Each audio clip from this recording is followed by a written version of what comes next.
amekuthibitisha. Mungu amekuthibitisha. In Jesus' name. And even all the pastors who are builders. Ombi langu ni mchana wa leo. May the Lord build a capacity in you. Capacity to handle what God is doing. God is doing some great things, but you must be able to handle it. Hallelujah. You have the capacity to hold. Amen. So nataka nishiriki nasi, your labor is not in vain. Your labor in the Lord is not in vain. Na kama unaweza tu numoneza rafiki yako, mwambie kusaidie na karatasi uandike. Kama unaweza tu omba. Omba. Kama unaweza andika kwa simu sawa, kama unaweza andika, na pia kama unaweza kumbuka pia ni sawa. Yote tuna accommodate yote. Na maana inachukuliwa pia inanakiliwa, unaweza omba pia, na najua Mungu atakubariki. Your labor in the Lord is not in vain. Na nashukuru Mungu, mtumishi wa Mungu amesema kwamba tunaongea kuhusu nini? Kumtumikia Bwana. Na theme yetu ama verse yetu imetoka wapi? Exodus 23 verse 25. Nirejee tu nirudie kidogo alafu niende kwa ujumbe wangu. Maana nilikuwa nasoma na versions tofauti. I just want to quote. So you shall serve the Lord your God, and he will bless your bread and water, and I'll take sickness away from the midst of you. New King James Version. NIV inasema, worship the Lord your God, and his blessings will be on your food and water. I'll take away sicknesses among you. Let me allow to read good news. Good news. If you worship me, the Lord your God, I will bless you with food and water, and take away all your sicknesses. Verse 26 ambayo iko chini yake inasema, in your land no woman will have a miscarriage or be without children. I will give you long. In other words, there will be no barren. Bwana Yesu asifiwe. Na nashukuru Mungu sababu ya hiyo theme. Amen. So let's go to our verse today. Nataka tupatie ndini. We'll be reading two books. 1 Corinthians chapter 3 verse 9 to 15. And I'm reading from New King James Version. Niruhusu tu niende aste mwendo wa mwalimu, alafu Mungu anatubariki. 1 Corinthians chapter 3. Wa Korintho wa kwanza mlango ni wa 3.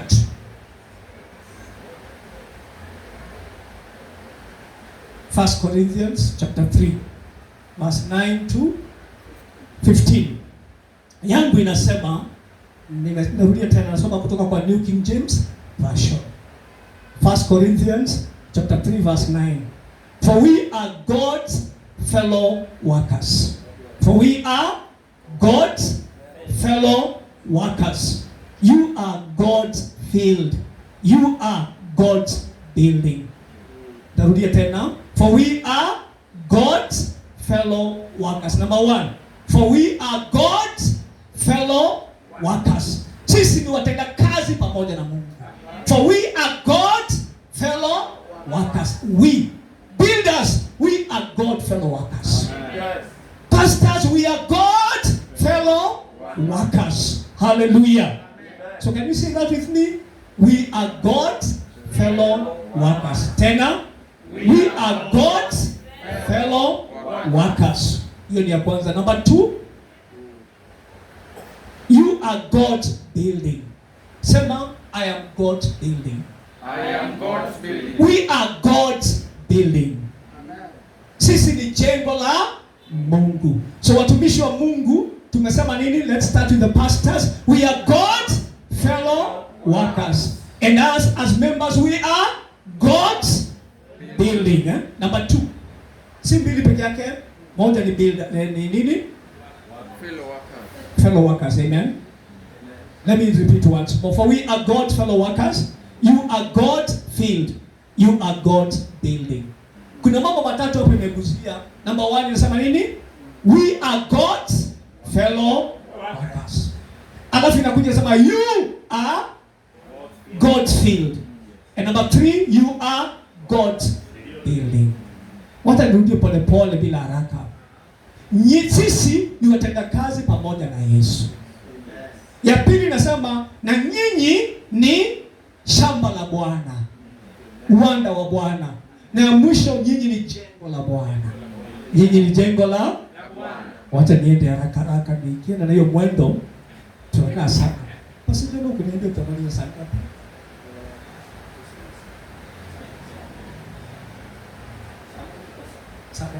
Asante. Nikimbia. Okay. Verse 10. According to the grace of God which was given to me, as a wise master builder, I have laid the foundation, and another builds on it. But let each one take heed how he builds on it. For no other foundation can anyone lay than that which is laid, which is Jesus Christ. Verse 12. Now, if anyone builds on this foundation with gold, silver, precious stones, wood, hay, straw, each one's work will become clear. For the day will declare it, because it will be revealed by fire. And the fire will test each one's work of what sort it is. Verse 14. If anyone's work which he has built on it endures, he will receive a reward. If anyone's work is burned, he will suffer loss, but he himself will be saved, yet so as through the fire. Through fire. Amen? Amen. Father, in the mighty name of Jesus, we thank you for your word. The entrance of your word brings light, and that light became the life of man. Lord, speak to us. Use me as a vessel of honor and speak to your people. In Jesus' name, I pray and believe. Amen. Now, to start with, God's work involves many different individuals with a variety of gifts and abilities. Kazi ya Mungu inahusisha watu tofauti tofauti ambao wamekirimiwa neema tofauti na uweza tofauti tofauti, vipawa tofauti tofauti. Na nashukuru Mungu kwa sababu ya revival kama hii. Tuna wahubiri, Mungu ametukirimia neema tofauti. Kuna walimu, kuna wainjilisti, kuna neema tofauti tofauti. So tunapokea neema kubwa zaidi. So Mungu anafanya kazi yake. Amen. Mungu anafanya kazi yake, na kila mmoja wetu sisi ni watenda kazi. Keyboardist, wewe ni mtenda kazi. Waimbaji, ninyi ni watenda kazi. Wachungaji, sisi ni watenda kazi.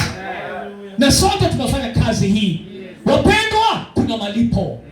Kumtumikia Bwana sio bure na sio kwa ubatili. God, Mungu si mdhalimu. God is not unjust. As we serve him, there is a reward. Pastors, as we serve God, there is a reward. Na mchana wa leo kuna malipo. Kuna malipo. Niende kwa verse 10 na 11. The foundation of the church and the foundation of all believers is Jesus Christ. The foundation of the church and the foundation of all believers is Christ Jesus Christ. Yesu ndio msingi. Sasa nisikize. Nashukuru Mungu, msingi ni Yesu. Haijajengwa juu ya ubinafsi ama mtu mwingine, ni juu ya Yesu. Juu ya nani? Mbona Paulo alikuwa anawaeleza kuhusu wapendwa hawa hivi? Jambo la kwanza, Paulo alianzisha hii kanisa inaitwa la Korintho, First Corinthians. The Corinthian church was begun by Paul.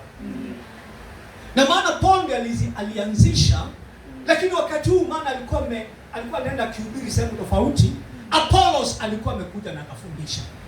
Baada ya Apollo kufundisha na kuondoka, wapendwa walibaki wakigawanyika wakisema mimi ni wa Apollo.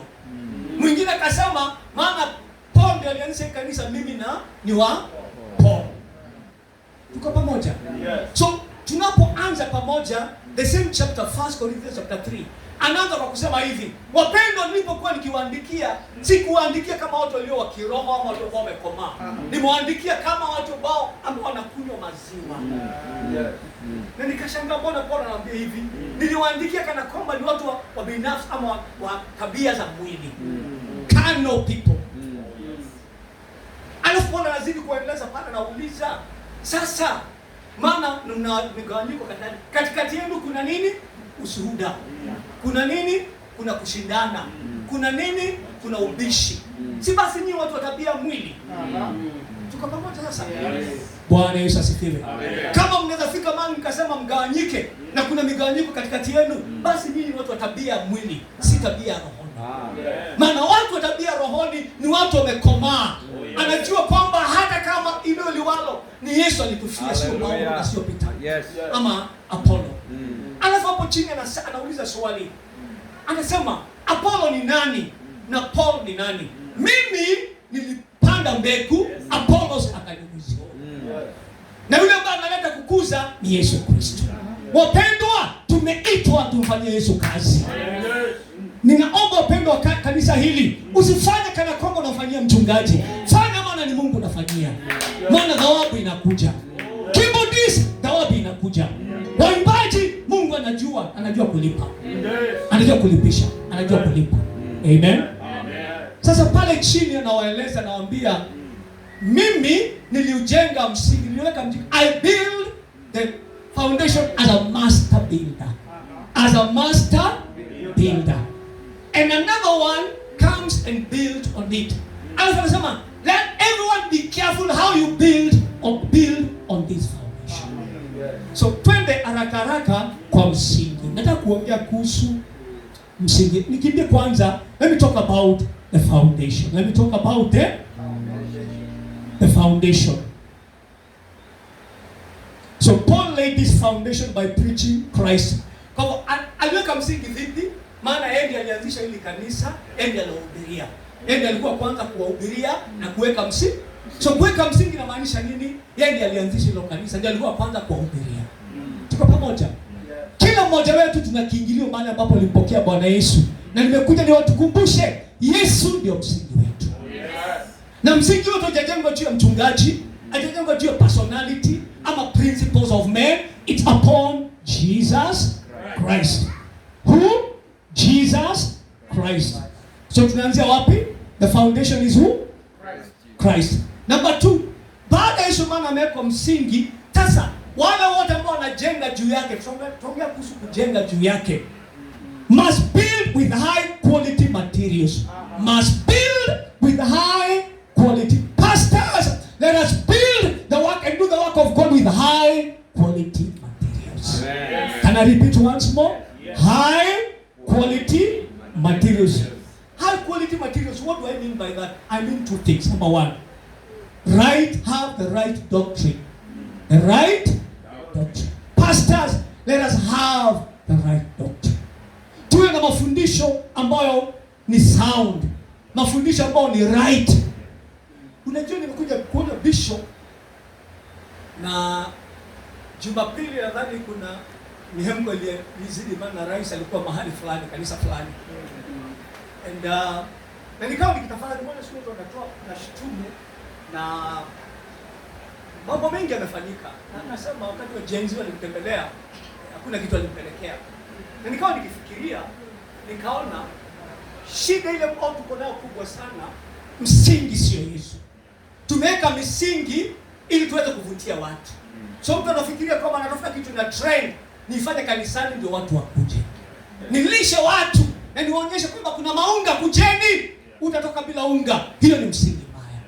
Some others are laying their foundation on wealth, success, fame, personality. Listen to me. The foundation is Jesus Christ. Amen. Na sisi ambao tunajenga, we must build with high quality materials. Number 1, high quality material ni nini? Right doctrine. Number 2, right living. Right living. Servant of God, my fellow pastors, kama mimi, we have to observe those two things. Right doctrine. Hata kama watu wanakuja wengi vile, lakini simama with the right doctrine. Simama with the right teachings. Simama with the word. Na simama na neno la Mungu. Number 2, right living. One of the things nimeona ni challenging sana is preaching what I'm doing. Hiyo ndio lesson kubwa nimejifundisha. If you look at Acts chapter 1 verse 1. Mwandishi ambao ni Luke anasema, anamwandikia Theophilus, anamwambia, now nimefanya uchunguzi and I'm writing to you to tell you what Jesus began to do and to teach. So Jesus taught what he did. Alifundisha kile alifanya. So are we able to marry our actions with our words? What we preach with what we practice. Bwana Yesu asifiwe. So tumesema materials ni gani na gani? Right doctrine. Number 2, right living. Washirika, live right. Mkienda hata jirani unapoishi vizuri, watu watatamani kujua hiyo kanisa unasoma wapi. Jirani atakufuata. Yes. Keyboardist, nisikize. Wakati maisha yako yanampendeza Mungu, wengi watafurahia si tu vile unacheza, watavutiwa na upako. Na upako utazidi juu yako. Wakati unacheza, wagonjwa wanapona. Hallelujah. Maana you are living right. Hallelujah. Shida ni kwamba tuna waimbaji wengi, tunaishi, maana mimi pia ni mwimbaji. Naimba kivyangu na kiangu sijui ni gani. Sijui ama naimba off key ama sijui, lakini mimi ni mwimbaji. Najua sababu kwa shida ni tunaishi tofauti na vile tulivyo. Nisikia mwimbaji mmoja akisema, nikiwa kwa madhabahu mimi ni tofauti na yule mtu ako kule nje ama kwa kijiji. Hiyo ni uongo. Mimi ni yule ninapohubiri na mimi ni yule nikiwa nyumbani. Kwa hivyo sitakuwa mtu tofauti, tabia tofauti. Tabia yangu ni moja. Ni nampendeza na lazima niishi maisha takatifu, maisha safi. Bwana Yesu asifiwe. Haya, twende, muda wetu ni mzuri. Amen. Tumesema nini? Right living, high quality materials ni nini? Right doctrine, right living that meets God's standards. That meets God's standards. We must build with the high quality materials that meets God's standard. Lazima tujenge na material ambazo ni za dhamana sana, ambayo Mungu mwenyewe amedhibitisha. Mungu ameweka alama, amesema anaikubali. Ile kazi unafanya Mungu anapendezwa nayo. Akiwa mbinguni anapata basamu. Tumeimba, Mungu akiwa mbinguni anambia malaika hakuna biashara nyingine utafanya, lazima tusikize vile unasema. Unapoingia kwa maombi hakuna kitu kingine, Mungu anambia malaika tulieni kwanza na kusikia mtumishi wangu anasema nini. Hallelujah. Bwana Yesu asifiwe. Bwana Yesu asifiwe. Now, kanisa likijengwa kwa msingi ambao ni Yesu, there are 3 things we are bound to get. Kanisa likijengwa juu, mchungaji, watumishi wa Mungu, tukijenga kanisa na material mzuri, na tujenge kanisa juu ya msingi ambao ni Yesu, there are 3 things tutapata. Matokeo ni 3. Number 1, mature. We have mature believers. Tutakuwa na waimbaji ambao wamekomaa, wachezaji wamekomaa, viongozi wamekomaa, wazee wamekomaa, akina mama wamekomaa. Number 2, spiritually sensitive. Spiritually sensitive. Hata kama uko nyumbani kwako, pale nyumbani sebuleni, una watch TV na mhubiri amekuja, kama kuna mafundisho ambayo yapendezi, you are sensitive enough, I would rather niende kwa cartoon than watch some things au niweze kutoa makosa. Amen. One time nilimsikiza Wairimbo Nelson akasema, hata heri uende ukawatch hii cartoon ya inaitwaje hiyo? Tom and Jerry. Akasema heri niende nikawatch Tom and Jerry kuliko ni watch kitu ambao nasikia ni potofu nianze kutoa makosa. Yes. In other words, you are spiritually sensitive. You are spiritually sensitive. Wakati mmoja mtumishi wa Mungu alikuwa amelala. Usiku wa manane akasikia kitanda inakuwa moved, maana ilikuwa na miguu. Na alipokuwa anasikia ina move, akaamka akachungulia, sijui alijuaje ni shetani. Akamwambia umekuja?